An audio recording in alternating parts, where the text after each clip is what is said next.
السلام عليكم متابعي الكرام. كلمة واحدة إذا قلتها في مرضك يشفيك الله ويحفظك ويحميك ويعافيك، أوصانا بها النبي صلى الله عليه وسلم.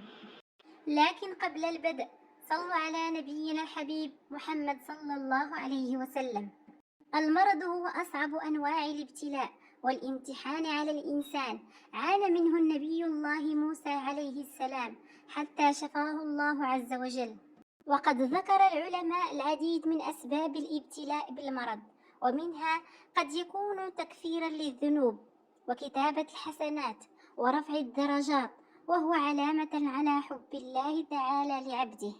وهناك دواء عظيم أمرنا به النبي صلى الله عليه وسلم، إذا قلته في مرضك تشفى من جميع الأمراض بإذن الله تعالى.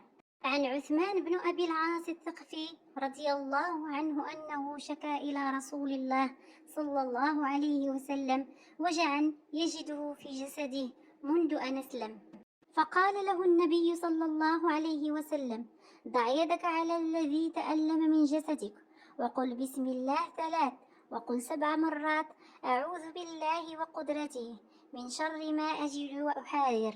وفي رواية قال عثمان بن أبي العاص: فقلت ذلك فأذهب الله ما كان بي، فلم أزل آمر بها أهلي وغيرهم.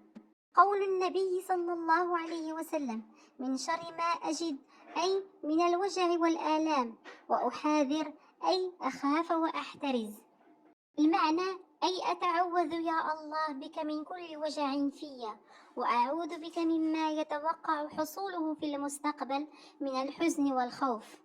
فينبغي للإنسان إذا أحس بآلام أن يضع على موضع الآلام ويقول بسم الله بسم الله بسم الله 3 مرات، ثم يقول أعوذ بالله وقدرته من شر ما أجد وأحاذر 7 مرات.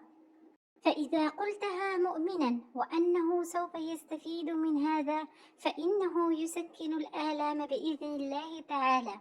وهذا أبلغ من الدواء الحسي كالأقراص والشراب والحقن، لأنك تستعيذ بمن بيده ملكوت السماوات والأرض الذي أنزل هذا المرض، فهو الذي يجيرك منه.